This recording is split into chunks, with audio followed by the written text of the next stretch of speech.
Breakup ng Katniel, big news din sa ibang bansa. By Nits Miralles, Filipino star ngayon. Gitling, December 3, 2023, 12 a.m. Pati Katniel fan sa ibang bansa, nalungkot sa breakup ni Catherine Bernardo at Daniel Padilla. Na-share ng Katniel fan sa X, formerly Twitter, na nag-iyakan ang fan sa Indonesia, Singapore, Thailand, Vietnam. May mga nag-comment pa nga in different languages kaya kinailangan naming i-click ang translate post. May Indonesian fan nga na nag-tweet na elementary pa lang siya, fan na siya ng Katniel.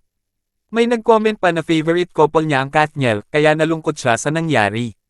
Ibinalita na rin sa Channel News Asia ng Singapore ang breakup ng Katniel, Filipino celebrity power couple Catherine Bernardo and Daniel Padilla break up after 11 years, shocking the country. Report naman ng Gulf News, Katniel split rumors confirmed, Filipino stars Catherine Bernardo and Daniel Padilla separate.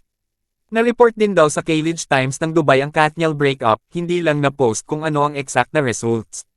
Samantala, nag-sorry ang isa sa best friend ni Catherine na si Alora Sasam dahil marami ang nag-call out sa kanya sa pinost na meme na magkasama sila ni Catherine at ang caption na inilagay ay sabi raw ni Catherine, "Shot puno mamaya bawal tumakas," at sinagot kunwari nito ng, "Pwede iwan ko na lang atay ko.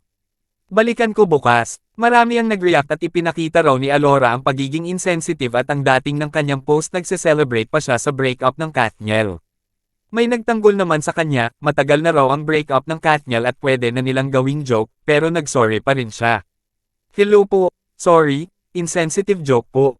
Mali ako, di na po mauulit, sorry po, delete na po, pagsusorry nito."